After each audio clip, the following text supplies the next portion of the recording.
Hi everyone, welcome to ATP Live Monday. And this is a special one because it's our ninth anniversary. Yay! We're celebrating our ninth anniversary on ATP. So we're so excited. Um, welcome everyone. So welcome to our ninth anniversary special edition ATP. So July is ATP month, so we celebrate all the months of July, and this week specifically is our ninth anniversary celebrations, and on the 20th of July will actually be the ATP day. So welcome everyone, whether you're watching on Facebook, on Instagram. Thank you so much for joining me today. And I'm just going to make sure I share the videos so that everybody can see and they can hear. And after that, we will start to take your questions and answers. So, ATP Live is a program where you get to ask any questions that you may have about the health of your children. But today is ATP Live anniversary special. So it's not just only questions about the health of your children you can ask. You are also welcome to ask me any questions that you may have about ATP, what we do, what ATP is all about, any question whatsoever. You got me on the hot seat, and you can ask any questions that you may have. So welcome everyone. Welcome. I can see those of you on Instagram, those on Facebook. I'm not sure many of you are there yet, but I'm going to just share and pin the video so everybody can see. So you're all welcome. Welcome. How has your day been? I hope you've had a beautiful day. Like myself, busy, but okay. So welcome everyone. And we're celebrating. Yesterday we did our Thanksgiving, and I'm sure most of you saw the post on our Facebook. So all week we're celebrating ACP at 9. So there are a lot of programs. So what I'm sharing, I'm just going to start giving you the lowdown of all the programs that we have for the week. So last Sunday we had our Thanksgiving in the morning throughout the day, and then in the evening we had our AGM, which is strictly for ATP key leaders. So that's where we get to discuss how we're going to keep serving and doing better on ATP. So just watch out for more things that we're going to do, and just to look at all the things that we've done already. All right, so that was yesterday. So today is ATP Live Monday, but a special edition because you get to ask me any questions that you may have about Ask the Pediatricians Foundation, about ATP, about myself. You're welcome to ask any question, and you're welcome to just tell us your story, your ATP story. If you have been part of ATP, if ATP has made any difference for you and for your family, you're welcome to also share the story with us. So that is what today is all about. Of course, you are free to ask your usual questions about the health of your children, and I have just an hour to answer any questions that you may have. Let me just check Instagram, people. All right, Assassina, thank you so much. Telling us happy anniversary. Yeah, so it's 9 years ago that we started ATP, and it's just so amazing. I'm going to tell you a little bit of the story of how ATP started, but just give me a couple of minutes to make sure pinning how the videos to where they should be pinned, and everybody can see and everybody can hear. And I guess ATP is fast becoming an household name as far as children health issues are concerned in Nigeria. So we're so grateful. We're so grateful to God for the opportunity to reach millions of children and their parents online, offline, So awesome serving people, because for those who may not know, beyond what we do on Facebook, on social media, we actually do a lot more offline. We go to communities and we reach communities that have limited access to health professionals, health information, and we actually do free community medical outreaches. We go to schools, we do school outreaches. So we do a lot of work.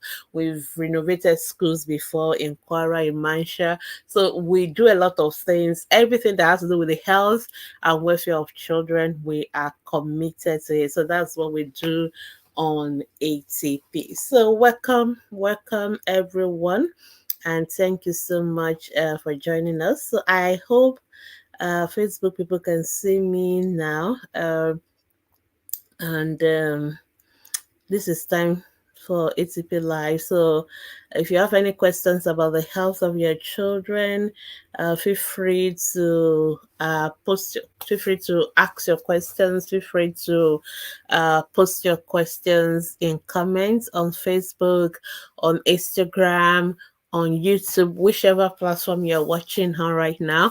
Welcome to ATP Live Monday, and this is special ATP Live because this is ATP 9th anniversary special, and I am Gbemisola Boyede. I'm a pediatrician, and I'm the founder and the CEO of Ask The Paediatricians Foundation. So I started Ask The Paediatricians Foundation 9 years ago, 20th of July 2020. 2015. Okay, so I just I've been a pediatrician for a couple of years at that time, and I was also privileged to be part of a lot of Facebook group. That was the time Facebook groups were, coming up, and we see a lot of mothers coming online, and they ask questions, very supportive. So everybody will just give answers, try to support. And I found that a lot of mothers, when they're asking questions on Facebook, you become a democracy of everybody is giving an answer. And sometimes I know people really meant well, they want to help the person, but sometimes people give the wrong answers, and the answers given sometimes are very horrible, like they can actually kill, but people don't. So I just felt that, this is not, it's good that mothers have a place where they can interact with other mothers and get support, but you also don't want, when it comes to health issues, it's not a matter of it's a democracy of opinion, it's a matter of what is the right thing. We're talking about life and death. So I felt that mothers need that platform where they can actually be sure, because there's no point somebody is asking a question and they get 10-20 different answers, so they end up more confused than they were at the beginning. So that is how I started. So I want a platform where mothers can be confident that when they get an answer, this is the right answer. This is what the professionals, when it comes to health of children, of course, the pediatricians are the specialists that take care of children's health. So I want them to have that platform. And that is how Ask the Pediatricians started 9 years ago. So we call it Ask the Pediatricians. So in other words, don't just ask any questions and don't just get confused. Ask the pediatrician so that you get your answers. And at the same time, we also want to be a platform where we can give health information. We can, prevention is always better than cure. We don't want people to be sick. We want people to know what to do. We want, because we live in a country where, very sad to say, we have the highest child death rates in the entire world. Nigeria, we have the highest, so worse than countries like Syria and places where they are having wars, where our children are dying. Lots of our children are dying before their 5th birthday, and we know why our children are dying. We know how to stop our children from dying. We know how to do that. But how come our children are still dying? Is because most of it are rooted in ignorance, in poverty, and all that. So that is what ATP started to do. Like, we want to see how we can reduce the unnecessary unnecessary deaths of our children, and that is through giving health education information. So we started that in 2015, and then we realized that a lot of people are not also on social media. It's not everybody that is online. Some people who really need that information, some people really need that support, they are not on social media, and that is why we now started doing the outreaches. So we go to communities and we provide, free community medical outreaches, and we have done thousands of those community medical outreaches. We started in Lagos, and I'm proud to say that now ATP is in every state of Nigeria. We haven't been to Ghana. Yeah, we've gone outside Nigeria. And I doubt there's no state in Nigeria where we have not had at least one outreach. And we've been doing that for over maybe since 2018, 2019. Now we've been doing outreaches in all the states of Nigeria. We've gone to schools in all the states of Nigeria, and we are there to make sure we are promoting health education, health information, helping parents to to raise healthy children, trying to reduce the deaths of our children. And we're looking forward to that time when no child in Nigeria will die from something that is preventable. We don't want children dying from malaria. We don't want children dying from vaccine preventable diseases, from tetanus.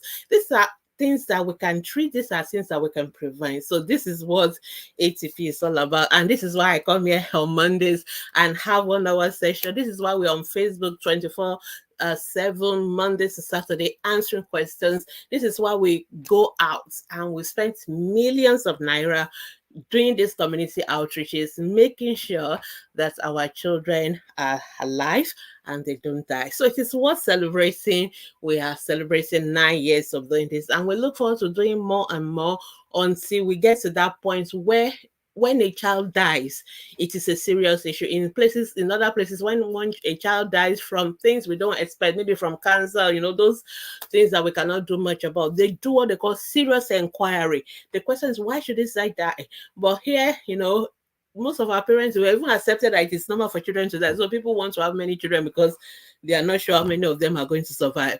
That should not be the story. We should be like, no single child should be dying from things that we can prevent. So that is what ATP is all about. So that is why we wake up, and that's why we sleep every day. It is about making sure our children live and all that. So it is 9 years, and we are happy, to celebrate. So thank you so much for joining me today. Thank you for joining for this special. And if you have question, you can ask your question. Annie, I will answer your question. I'm just still giving my introduction. Today is ATP Live Special. We're celebrating our 9 years anniversary. And so it is important that I should give that initial introduction. But feel free to ask your questions and we'll answer them. So the first question from Annie Omole, you said your child has what look like eczema and you were asking for cream. Unfortunately, it is for when it comes to rashes, we need to say it first, because if we don't say it, we won't be able to tell you whether it is eczema or not. If the person who gave you the diagnosis is a doctor and they've given you recommendation, then you should go ahead with the treatment. But please do not make self-diagnosis.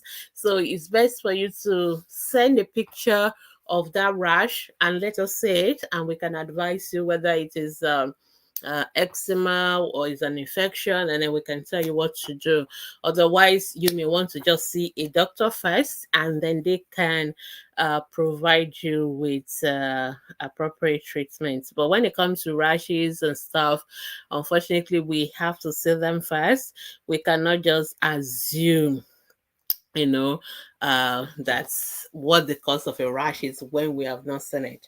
So feel free. All right. So thank you so much for those who are joining us. Feel free to ask your questions. So today I'm going to ask any questions you have about the health of your children, but more importantly, any question you have about ATP, Ask The Paediatricians Foundation. And today I want to celebrate everybody who has been part of ATP. We've had thousands of volunteers. We are hit hard with the jackpot syndrome. Many of our doctors, nurses are outside in Nigeria now, so it's affected us a bit. The COVID came, it affected us a bit, but we're still here, we're still standing. And so I want to celebrate everybody who has ever volunteered, who has ever contributed, who has ever donated, who has ever given anything towards the success of our of Ask the Pediatricians Foundation. Thank you so much on behalf of all the children and all the lives that we have saved. I want to say thank you and we appreciate you. And for those who are still going to join us, we say you're welcome, because I think I have a question by Udechukwu Maureen. Say, oh, how can you join this community? Uche, there are many ways you can join our community. So ATP is open. We have our Facebook group. Everybody is welcome to be a member on our social media Facebook group. So you just sign up and you join our group. But if you want to be a volunteer, we're going to be doing recruitment. We recruit volunteers every year, and we take volunteers from anybody can volunteer. You don't have to be a doctor, a nurse, or a ex professional. Anybody can volunteer for ACP. So, and you are welcome to volunteer your time. You are also welcome to donate your money. So we have chapters in all the states of Nigeria, including the FCC Abuja. So watch out on Friday, I think Thursday or Friday, we're going to be doing volunteers recruitment. So just watch out for that. We will put up a link where you can sign up to be a volunteer. So just watch out for that. We'll be doing recruitment during this week. So you can just send a message on WhatsApp, on Facebook, and we will send you the link. But we're actually dedicating a day for that, which will be Friday this week. We'll be recruiting. All you need to be a volunteer in ATP is just the willingness, the availability, and the love and the passion to do it. So because whatever we do, nobody has ever earned a single cent or a single kobo or naira, from volunteering for it. We don't pay our volunteers, so we do it out of the goodness of our hearts. But one thing that I can tell you is that there's nothing as fulfilling as being a volunteer for ACP. I mean, when people have gone out, we've done our outreaches, you come home, you are so tired, you are so worn out, but you still come out feeling like, yes, you feel fulfilled, you feel happy. So that is what it means to be a volunteer. So look out for our flyers on all the social media handles when we begin to recruit new volunteers. So welcome. We'll be looking forward to you joining our team. All right, I have a comment on Instagram. Hara Setina say ATP has been useful to me. Thank you. My first son is 6-year-old. Wow, I remember how ATP has been answering all my questions from day one. Yeah, so we're happy. So all the ATP babies that were born when ATP started, they are now 9 years old. So they are no longer babies. So your baby is now 6-year-old. Some of the questions are very mature. It doesn't matter. We don't mind. There's no stupid question. There's no immature question. Question is a question. We are very happy. I know some mothers like, why do people keep asking the same question all the time? It's okay. It's better to ask. Like my culture in Yoruba will say, "Eni to ba bere ọ̀nà kò lè sọnù." In other words, if you have ask for the way, you're not going to get lost. It's better to ask than to form and then you get lost. So it's okay. And I'm very grateful to hear your testimony, Arashetina. So tomorrow, we're actually going to be taking all these ATP stories. So if you have a story of how ATP has been impactful to you, let me look for the flyer for that. Yeah, so if you have a story, we want to hear your story. We want to hear your ATP story. So please share the story with us. You can either put it as a comment under the this particular flyer in our group on Instagram, or you can actually send your post to us. Just send us a post. Title it my ATP story or my ATP success story, whatever story. Write it. You can do a video, you can do a post, you can do a picture, whatever. Just do your story and send it to us, and we will be able to share the story. Why do we share this story? This is what keeps us going. This is what motivates us, because when we remember why we do what we do, sometimes we get tired. Sometimes I can't tell you how many times I feel like, oh, I think I should just cancel it. I should just do something else. But sometimes when I remember those stories, sometimes that's what I do. I go back and I read the stories and I see people telling me how this platform has made that difference for them, then I realized that no, you got to continue because of this person. And for me, even if it's only one child that has not died because of ATP, for the past 9 years, it is worth it, because there is no price, there is no amount of money that you can put to the life of any child. So one of my professors will say, when we are doing our talks and as professional, we always talk about statistics, how many children die, how many children live. But for that mother, it is not like maybe it's only 1%.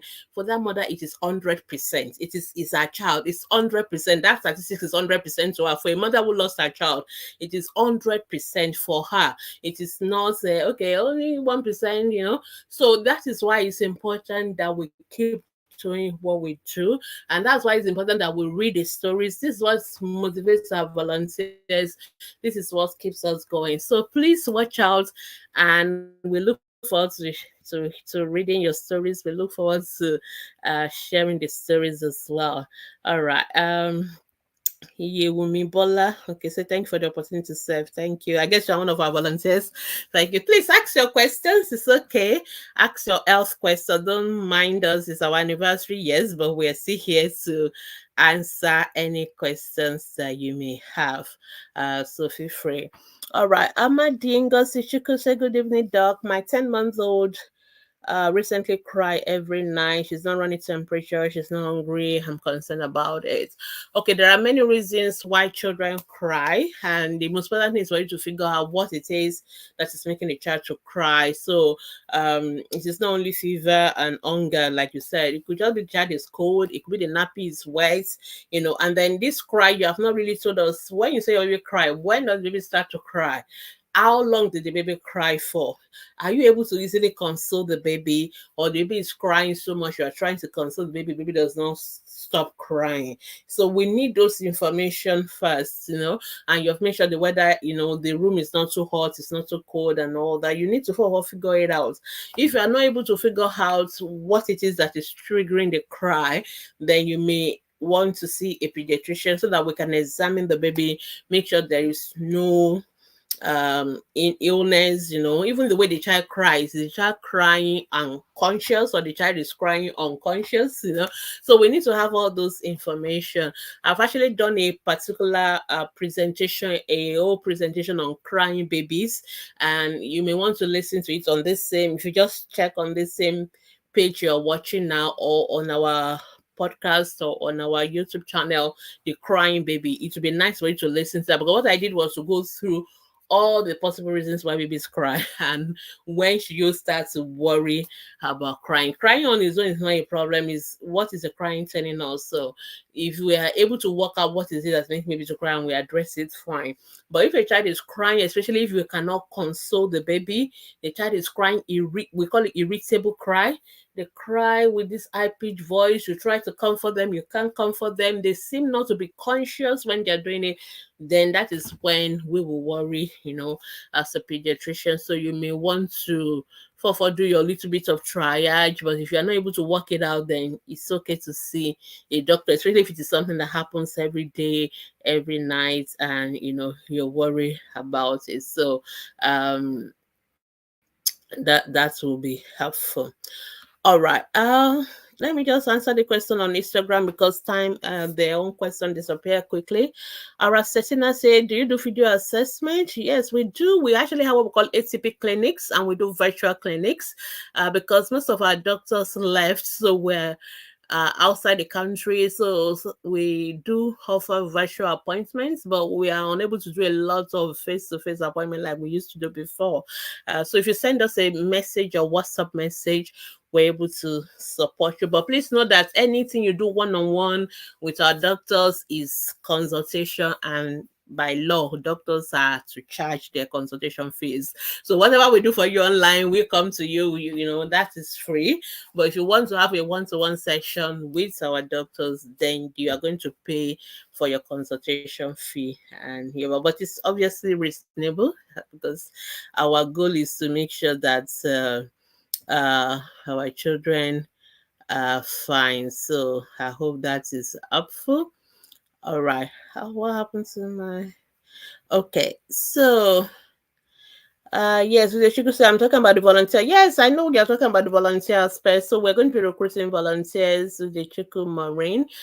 So watch out for it. On Friday, we're going to recruit volunteers. We'll put up a link for new volunteers to sign up. So you sign up, we'll ask you where you are living, where you stay, basic information so that we can put you to the right chapter. Because where you stay depends on where you can volunteer. People volunteer online, people volunteer offline. We have volunteer position for moderators. We have volunteer position for those who do outreaches like community outreaches. So there are many ways by which you can volunteer, but many ways by which you can serve on ATP. So I hope that is helpful as well. All right. The WhatsApp number should be, let me write it for you, but our WhatsApp number is always on most of our flyers and everything. Um,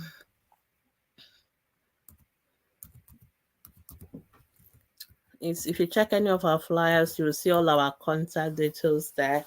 Okay, maybe I think I have a flyer that I can put up here, then people will see the information as well. But if you just check any of our flyers, you'll be able to see there. Okay, maybe later I'll find it out. All right. Let's go on to the questions on Facebook. All right. Camilo say good evening. My 7-month-old have Kata and cough. What can I give to relieve him? I'm keeping him warm already. You don't need to give anything. So if your child has cough and Kata, most of the time they are due to viruses. Most of the time viruses do not require any drugs. Okay, so you don't have to give anything.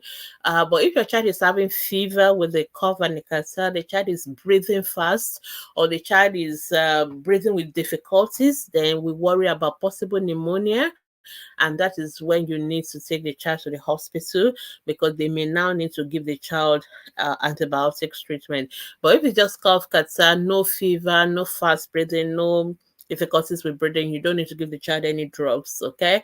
More importantly, focus on how to prevent it. What are the things you can do? Because most of the time these children get the cough or the catarrh from people who have cough and catarrh in the house. So those are the people causing the cough and catarrh for the child. So what you can do is to um make sure your child avoids those situations. So I've put in a background that shows our number.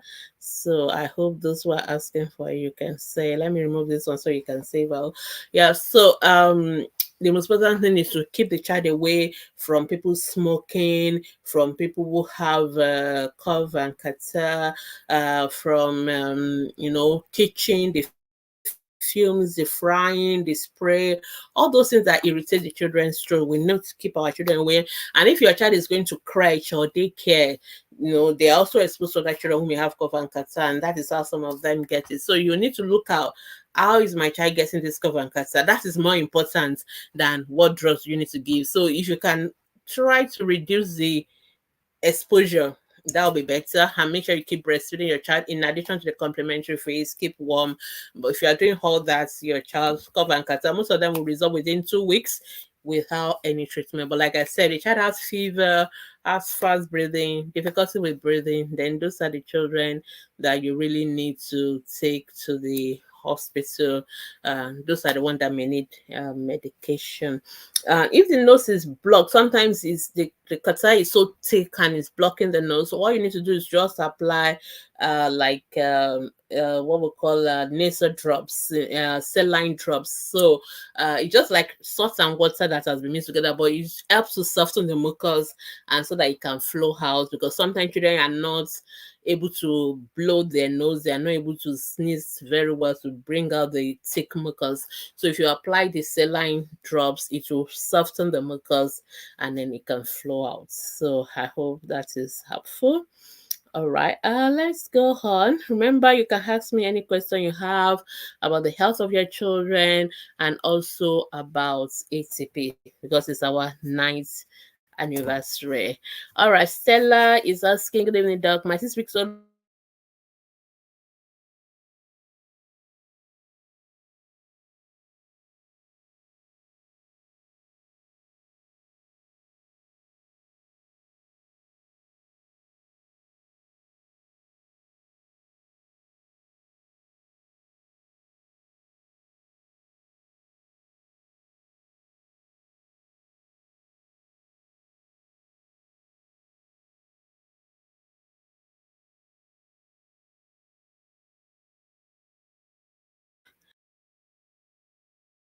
was myself back. So you don't need to do anything about that. Um, uh Sometimes they may not even pass the stool for up to 2 weeks, but what you will notice that whenever they pass the stool will be soft, it won't be hard, it can be pasty, it could be thick, it could just be normal yellow with a little bit of, mixed with a little bit of water, but it will still be normal stool, and that is absolutely normal. Please, there's no reason for all the massage, there's no reason for you to put anything, like some people will put all this cotton bud in the anus, some will put all these metallicum. That thing is really painful. Please don't do it to children. It's really not the best. So as to stimulate the children's passing stool. But what you're doing is that if you keep doing that, then the child will always want to wait until you do that before the pass stool. So you are, affecting what we call the sphincter, the part of the body that normally regulates the stool coming in and out. So just leave them alone. When they've, sometimes they accumulate the stool before they will now pass it out. And when they pass it out, it will be normal stool. So it's nothing to worry about. Just keep breastfeeding your baby exclusively. All right. Okay, I just want to be sure there's no question on Instagram. Again, if you have any question, feel free to drop your question. The next question is from Adeyemo Glory. Good evening. I want to ask if it's normal for a baby of 1 year, 3 months to be addicted to just true food. Okay. Number one, when you use the word addicted, that's already pointing that cannot be something good. So we don't want anybody addicted to anything. But what you are trying to say is that your child likes to eat, prefer. So we call it picky eater, fussy eaters, children that only eat certain food and they will not eat everything. So number one, it is not the best because we want children to eat variety of food. They need to eat variety, and obviously noodles and egg, bread and tea is not enough. I can't see vegetables. I can't see a lot of other protein apart from the egg. I can't see, especially the veggies. I can't see other things. So your child cannot just be eating noodles and egg and bread and seed. That is not good. That is not proper kind of food for your child to eat. And sometimes we started this process for them by always giving them those kind of food and not giving them the alternatives. And so we need to also offer so I'll recommend, if you go to our Facebook group, we have a guide session. We have a session under the menu called guides, learning guides. So there is one on complementary feeding or infant feeding, 6 months to 2 years. It's so important that we get it right. So your child should be eating other things apart from egg and bread and tea. That's actually not good uh, quality or variety of food. So your child needs to eat lots of fruits, lots of vegetables, other kind of protein, the meat, the fish, the chicken, other sorts of carbohydrates, the grains, the tuber. So you have to also try and offer other things, and make sure that you put it in a presentable way as well, and make sure the child eats at the same time as the rest of the family. So they eat from 1 year old, we expect them to eat from the family pots, from the household pots. Everybody cook, we all eat together from the same pot. That's what is meant by an household. So that is what we expect. So you need to work on that. And if you go to our Facebook group, you will see we have several videos, about 6 or 7 of them, talking about how to feed your baby, the kind of food, the different classes of food, how to mix it together, what quantity, how frequently, all those information. Because if you go into it now, that will take the rest of the evening. So I recommend you go through that guide, watch all those videos and try and implement. And there are lots of pediatric nutritionists also on social media, giving you all these recipes. I personally don't give recipes to parents. I just say these are the classes of you figure out which one your child likes and how this is how you make it. But some people have done all those recipes that you can try. So you have to try, you have to offer, you have to be patient, you have to be persistent, but your child needs to eat well. So I know a lot of parents think when we say our child is fine, our child is eating well, as long as the tummy is full. But that is not right, because this can be a recipe for malnutrition. So malnutrition is not only when children are skinny or losing weight. They can have good weight and still be malnourished if they don't have all the right nutrients, especially the micronutrient, the vitamins, the minerals. If they don't have it in the body, that can also be illness to the children. So it's important that the children gets and his the right kind of food. All right, let's continue. I'll just take Instagram question, then I'll come back to Facebook. So somebody is asking on Instagram, Bemolala, how important is milk to babies? Milk is important to babies, and when you say babies, always specify the age of the child. So because everybody call everybody babies these days. So up to the age of 5 years, children needs milk. Okay, they need milk because milk is a good source of calcium for children. Most children get their calcium from milk, and also apart from the calcium, there's vitamin D. There are so many things they make. Of course, they say they make sugar, they make protein, very important. So, but we more importantly, because children need calcium for healthy bones, healthy teeth, and children are growing, they are growing, so their bones, they need a lot of calcium for the bone growth, for the teeth that are coming out. So they really need to have milk. So we recommend that children should take milk every day until they are 5. So there's a minimum amount. We have a guide session again on healthy drinks, the kind of drinks. So instead of all these juice and things that some of us give our children, what we should be giving them is milk, water, and milk. Those are the two most important beverages that children should be getting. That is what they really need. So please make sure you give your child milk. So you say your child is allergic to milk. There are different kind of milk. So your child cannot be allergic to all the milk. Okay, so we have what we call the cow milk. We also have dairy-free milk that are not made from cow. There are milk that are made from plants. So we have your almond milk, you have all those soya milk. So there are other sorts of milk apart from cow milk. So if your child is allergic to the cow milk, then that is a different thing. So you really need to know if your child is allergic to dairy products, then we can give your child non-dairy kind of milk. So, and I hope that diagnosis is made by a doctor, because a lot of mothers will say, oh, my baby is allergic to this, is allergic to that. The child is not allergic to anything, because it's just your own assumption. So don't make that kind of assumptions lightly. There are clear things that must happen for us to say somebody is allergic to something. It's not just because somebody, whenever they take milk, they go to toilet, that means they're allergic to milk. No. So usually children who have allergies will come up with rashes. They will have all those form of allergy symptoms. In fact, sometimes the doctors do a test, an allergy test, to really confirm they are really allergic to it. So if that's the case, then what we need to do is to know what are the other alternatives for your own child. So it could be other form of milk, non-dairy products that your child would take. Or if for one weird reason your child is allergic to all the different kind of milk, both non-dairy kind of milk and all that, then we have to find a way of giving that child calcium, which means we have to be giving the child as a tablet or something. So, but the children still need the milk at that age. All right. Let's move on. I won't go camellias. I think I've answered your question. Okay, so how do I know if he's having difficulty with breathing? When you're breathing, knowing whether somebody is having difficulty with breathing is the easiest thing in the world, because the breathing is effortless, it's noiseless. You don't know you are breathing. When people are breathing next to you, you don't know. I'm breathing as I'm talking to you, but you don't know whether I'm breathing or not.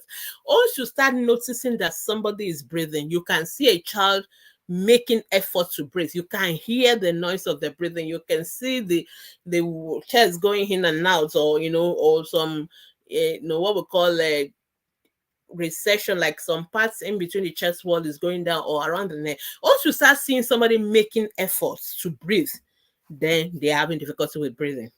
Because when you are breathing, it is noiseless, it is no effort at all. You don't even know, you don't even notice that people are breathing. But once you start noticing that somebody is breathing, you can hear it, you can see it, then most likely there's something wrong, and that is when you need to go to the hospital. And if you're not sure as a mom, just go, and then our doctors can always have a look at the baby, and then they will tell you. All right, so that is how you know when that somebody is having difficult with breathing. And also sometimes the breathing is fast. So for children, they breathe faster than us adults. But even then, if you notice that it's looking faster than what you are used to normally when the child is otherwise well, then you also need to go to the hospital. All right. You said last night you will wake and cry as if uncomfortable, but in the day it's playing and fine. I can't see anything in the nose, but when I buy him water, the mucus flow out. Yeah. Well, you need to know why your child is uncomfortable in the night. You can't just assume there's a, you have to figure it out. So it could be as simple as the fact that your room is hot, or it's too cold, or there's some mosquito biting the child, or there's something irritating the child, or the nappies is wet or dirty. There are anything can make children to cry, because that's the only language they speak at this age. So you have to figure it out. But if you think it has to do with the illness, which is unlikely, because if it is the illness, the child will not just be fine during the day then only cry at night. So in that case, you still have to go to the hospital. All right. Adeyemo Glory say your baby is hyperactive. How old is your child? Always start every question with the age of the child. We need to know the age first. But when he's angry, always is said against any surface. I need to know the age of this child, then I can tell you what to say about the hyperactive, because there are behavior that are acceptable for a certain age, and so we need to have a context so before we can give you an answer. All right. Maureen is saying, is it a must to give a baby cod liver oil? No, it is. You don't even give it at all. It's not that it's not a must. You don't even have to give it at all. We don't recommend. Children don't require all these drugs that people just load them with. When baby is born, they give them this, they give them that. I call it Ajogba syndrome. It's one of the things we've always preached against on ATP. And it's one of the things that when people are giving us feedback about ATP impact, so I love it when I read those kind of stories. Mothers will tell me, well, my first baby, I made a lot of mistakes. But with my second baby, because I'm now on ATP, I already know everything. I no more teething powder, no more this, no more that. I didn't give anything. I just breastfed my baby, and my baby is fine. I love those kind of stories. So that is what we want to hear. So your baby do not require any drug. The only thing you should give a newborn baby is breast milk, and breast milk only. No water, nothing else. If for people that live in the UK, for example, because some of you may be living in the UK listening to me, we do give them vitamin D, because they have a weather where they don't have so much of sunlight throughout, and so people there tend to be vitamin D deficient, so they give their own babies vitamin D supplement routinely. But people like us in Nigeria, we don't give it, because we have abundance of sunlight and all that. So breast milk and breast milk only. No water, nothing for the first 6 months. No drugs at all. Even the so-called people say, let me give multivitamins and all that. It's not as if you should give it, it's a saying, but it's not even necessary. I always tell mothers, you take the multivitamin yourself. If you are taking enough vitamins or eating well, eating your fruits and veggies, all the vitamins are going to be in your breast milk. And so there's no reason to give your baby anything. So that is what we recommend. Okay, somebody is creating us happy celebration ATP at 9. Yeah, thank you so much for the greetings. Yeah, somebody is asking a question on Instagram. Good evening. Can a baby of 1 year, 3 months take tea? When you say tea, what do you mean by tea? I know Nigerians, we use the word tea, but usually I know people use it for the word for beverages, and there are different kind of beverages. There are what we call the cocoa beverages or chocolate beverages, and you also have the tea, those ones that are made from herbs, whether it's lemon, your ginger, all those kind of tea. You all know what we mean. So I'm not so sure which one you are really referring to, but there's no problem with children taking them, but please This is not what they should be taking. Some mothers, like the first, somebody who has asked earlier question, we just give the children all this tea, and they drink all night, because when they drink tea all the time, there'll be no space in their tummy for real food, and it is not good for them, because most of those teas, if you're giving the Abba teas, they have 0 calories. There's nothing in them. If you're giving the chocolate beverages, they have too much of sugar in them, and then children become so addicted to, like the person that used the word addiction, because of the sugar is addictive. So children want to drink something sweet, so they always want to drink the tea all the time, and then there's no space for them to have real food. So we don't recommend this. You can give things like, okay, let's say you're having breakfast and they're having maybe you're making something based on bread and egg or something, and you give tea with that. That is okay, but it's not like every second the child has to go and drink tea. Instead, just let them drink milk. It's better to just drink only the milk. That one is okay, because they still need milk for a 15-month-old, and it's good for their bones, their teeth, and the immune system and all that. But too much of all this, especially all the chocolate beverages, is not the best for the children. So I would recommend you also go through our guide session on healthy drinks. And before the age of 1 year, they should not drink anything apart from milk and water. That's the only two drinks children below the age of 1 should have: milk and water, nothing else and nothing else. So I hope that is helpful. Let's continue. What can be given to baby to prevent pile? You don't need to give anything to prevent pile, and children don't need anything. This is all one of the things we dealt with a lot on ATP is all these old wives' tales, all these myths. I did a series about 3 weeks continuously on myths and facts. So myths are popular beliefs. So people believe that, and I know you're a Yoruba person, so they believe that when people eat things that are sugary, so children are eating all this junk food. What you need to do is not to give your children junk food to start with.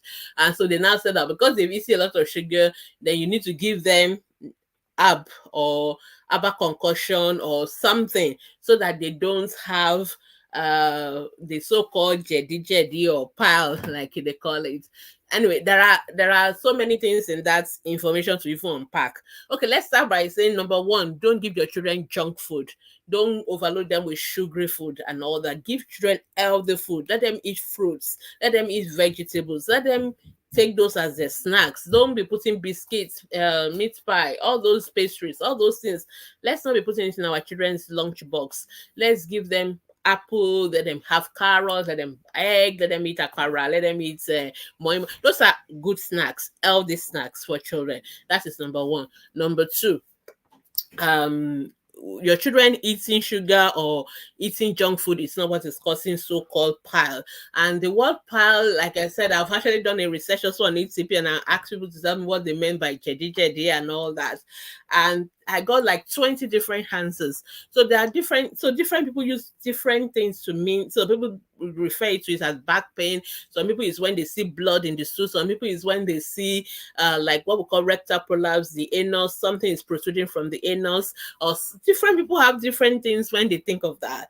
But so those conditions are medical conditions that have nothing to do with what you eat or the sugar or all those things. They are caused by different things altogether. So let's just even remove that from there. But most important thing is that you don't give your children junk food. Then finally, the concept of giving children herbal medications or herbal concoction because you are trying to prevent something. Please, don't go and cause damage to the kidneys of your children. Most of these so-called herbs, they have a lot of dangerous chemicals, some of you don't even know, and some people just give to their children every day, they're just drinking it. This is one of the reasons why we have a lot of people coming down with renal failure, because where children's kidneys and liver, they are the one that have to clear away all those negative chemicals, all those toxins that are in those things you're giving the children, and they don't have the capacity to do it, and sometimes they overwork it, and sometimes they just pack up. So we end up having people having, you see children, teenagers having kidney failures, having renal failure, liver failure, all because we're giving them herbs. So please don't give your children so-called herbs. You don't need to prevent any pile. You don't need to prevent anything like that by giving children anything. Those are mindsets or beliefs that are rooted in ignorance, and that is why we're doing that. You don't need to do that. What you need to do, just make sure your children are eating healthy. You don't need to prevent anything. If you notice anything in your children, go to the hospital. Don't make assumptions. Don't give them so-called herbal remedies. Just see a doctor, and you don't need to prevent anything whatsoever in children. All right, let's move on.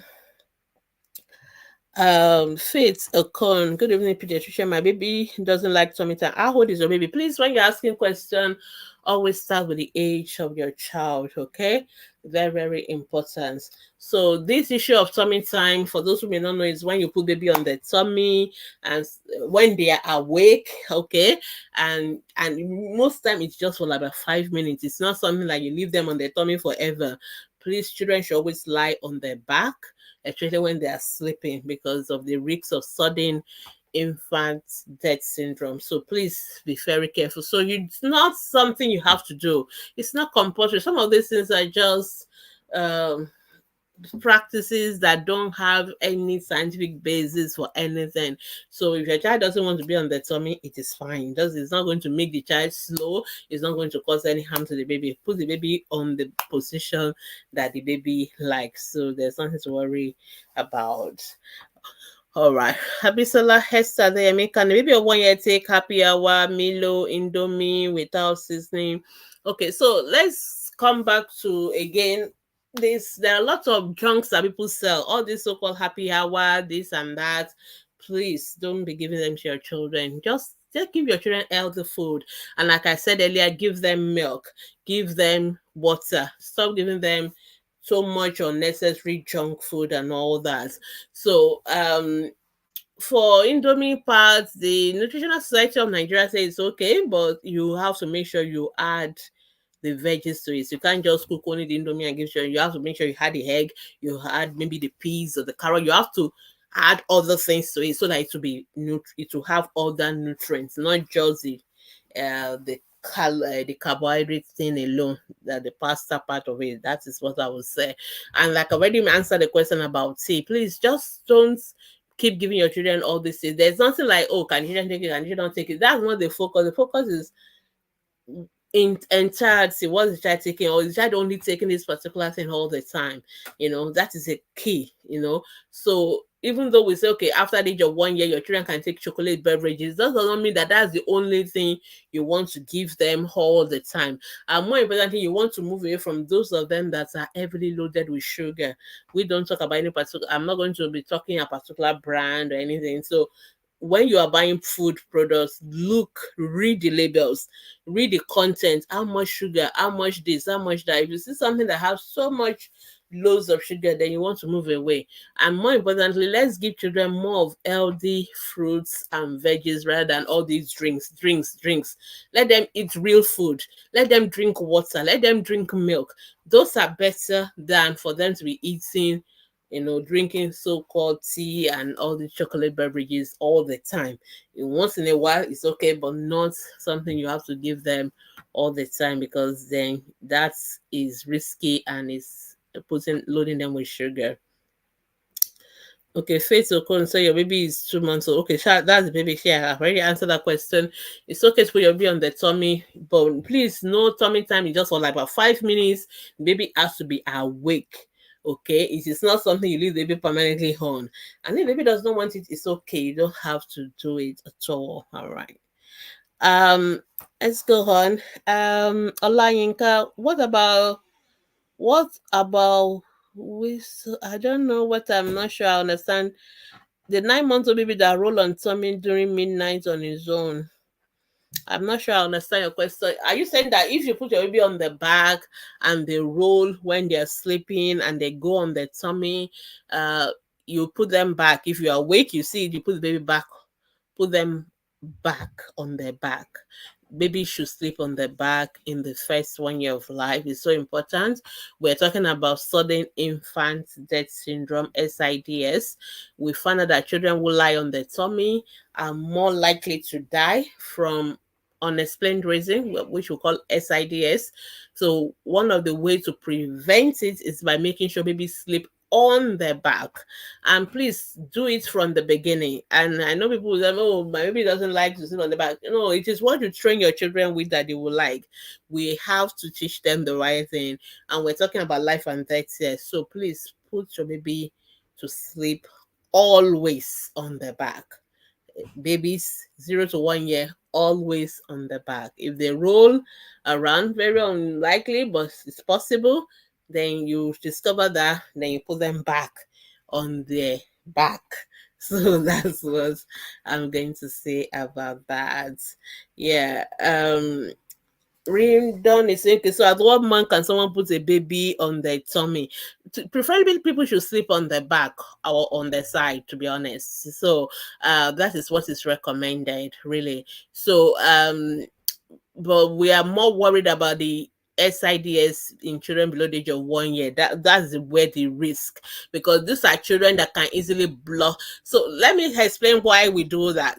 Children breathe through their nose always. They are what we call obligate nasal breathers. In other words, children always breathe through their nose. Anything that blocks their nose, no oxygen will go into their body. Children will die very quickly with no oxygen in 5 minutes. So these are very important things, because unlike adults, children don't have a lot of reserve of oxygen in their blood and all that. So they always have to breathe. And that is why any little thing in their respiratory, or any little block in the nose, you see the effort that they are making to breathe, because that nose always have to be open. That nose must never be blocked. That is the reason they have to stay on their back, because when you put them face down, they can easily block their nose. And some of you also will put all these things we put on our children's bed. I see a lot of things on social media because they look nice. All these toys, all these teddies, they are absolutely unnecessary. They are very dangerous. Please don't keep all those things on your children's bed when they are sleeping, especially for the babies, because the older children, they can easily, turn themselves when they notice that I'm losing oxygen. They can, trigger up, and then they wake up and all that. But for the babies, they can't. So anything that makes them to get their nose blocked, all these, that's why we also say don't cover them with blankets. Don't cover them with they don't need pillows, okay? Because all these things can easily block children's nostrils, and then they will stop breathing. And most of us in the night, we don't know when that happens. So people just wake up, and the next thing, the child is gone. So please, the bed of the children, and maybe I'm still going to do another teaching on that, because we've done it before, but we need to do it again. Let them have a normal mattress, those fitted sheets that close it off. Those fitted sheets that will cover the mattress itself, so that there is no loose. We don't want any loose clothings or foldings. Sometimes some children can actually strangle themselves with all those extra folds, all those things that we put around the bed. So please, no, the bed should be free. It should be one mattress. It should be fitted sheets, and no need to cover the baby with anything. No need. If I tell you, some of you, I want to cover the baby because it's cold, is this? Ideally, you should just wear them something thicker. But if you want to cover them, please use only knitted stuff. All this cap that we put on our baby's head and things that don't have holes in them, they can fall over the children's face and block their nose, and the children won't be able to breathe through it. But if you use those knitted shawls, they always holes in them. That is why they are much better. So if you want to use anything at all, if you must, it has to be something knitted. It has to be something that can breathe. It has to be something that has holes, so that if anything, it fall over the baby's face, the baby will be able to breathe through it. Otherwise, we're talking about life and death here. So please, all this thing, we don't need to cover the children. We don't need to put any extra stuff on the bed. I know they look fancy, but they are dangerous. Please, just no pillows, nothing, just the children lying on their back, and that is it. Actually, for below the age of 1 year, it is essential that we do that. Children don't need all these extra stuff, blankets, pillows, blah blah. They don't need any of those things, really. If the weather is cold where you have, wear them thicker pajamas, onesies, something that will keep them warm. That's okay. That's why you have those kind of stuff that can keep them warm, but you don't need to be packing blankets on them and all that, because some children actually can strangle themselves and all that. So I hope I've I hope I've explained. Yes, I hope I've explained all that. If you've never seen that scenario before, you will not understand why I'm really taking time. These are things we say, they are not rare. Babies actually do die from these things. So it is so important that we can prevent it as much as possible. If you can, you will have to do it. All right. Okay. So I think my time is almost up. Yeah, I've already mentioned the issue of the blankets. It's not necessary, honestly. There are so many things we all buy as mothers when you are pregnant, and all these shops that sell products. They do a lot of things that are absolutely unnecessary. The other day, I see people arguing online about colon, baby colon. I'm like, seriously? People just want to waste your money. And it's not just that they are even wasting your money, it's some of those things are dangerous. We are trying to even say, please don't use creams that have chemicals in them. And because some babies are very sensitive to all these things, then people now decide to go and make perfume for babies, cologne for babies. Babies don't need no cologne, okay? They don't need no perfume. Bath your baby, change them clearly when they are wet, not only when they are dirty. Your babies always have their own natural sweet smell, which is good. They don't need you to be applying some of these things. We adapt from ourselves. I see a lot of mothers adapting it to their children. These are really wrong, and pediatricians are actually getting to the point where we're actually declaring some of these things as child abuse, and I know a lot of mothers don't see it, and we are living in a generation where people just feel like, oh, as long as I'm happy with it, as long as I'm okay with it, I can do whatever I like and all that. Some of those things, you are creating problems for the children, and then you're going to end up coming to the doctors, and then you wonder why my baby's always having cough, always sneezing. Even sometimes mothers, some of you, if you notice that when you use your own perfume, it makes your children to start coughing and sneezing, you have to stop. Some children actually are allergic to some of these things. So I don't know under which planet people decide that they need to go and create cologne or perfumes for babies. This is absolutely unnecessary, dangerous, and if it's a child that is allergic to it, it can kill them. That is the truth. Because some people can have what we call anaphylactic reaction. They can have severe allergic reaction to things, and it says it can kill. So please, let's avoid all these unnecessary things. Actually, on Thursday, I'm going to be taking a whole topic on ATP Hour Special, where I'll be talking about raising healthy children. It is so easy to raise children health-wise. This is not even about parenting. This is just about health of children don't require so much in terms of health. Unfortunately, sometimes because we don't even know these things that they need, we are the one that is causing more problem by giving them unnecessary stuff. So we'll be looking at what are those basic things that children need to live healthy. That's what I'll be talking about on Thursday during the ATP Hour Special. So watch out for that, and I hope you will learn from that. So thank you so much. Let me just, as I'm running up, my time is up. We are celebrating HCP at 9. It's been 9 years, and it's awesome. And we have a lot of programs coming up. So today we've done ATP Live Monday Special, and thank you to those who are looking forward to joining us. We've done our Thanksgiving yesterday.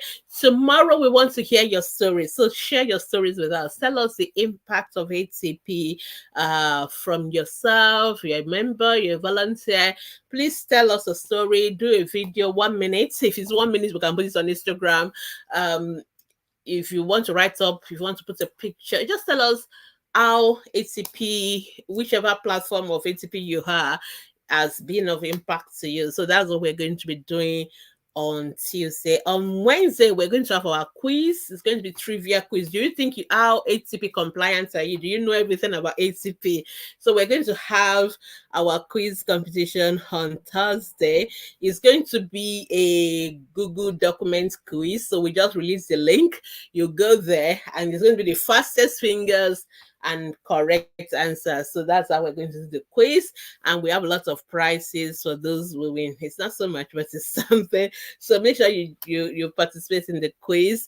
And of course, on Thursday we're going to be having the ATP hour, and I'm going to talk about how to raise healthy children in the 21st century. I mean, it's easier for us now because we have information, knowledge is everywhere, but unfortunately we also have a lot of misinformation, which is the challenge of our own generation. It is not lack of information. I think the generation past, they don't have information. Now we are dealing with misinformation on social media. Misinformation, we're having outbreak of measles in UK, in Europe. We're having this are things that would never have happened before, but because of misinformation, because some people say, oh, don't give your children vaccines. But when you give your children vaccines, they're going to have autism. Then people stop giving vaccine. Now we're having outbreaks of conditions that we are even thought we are done with.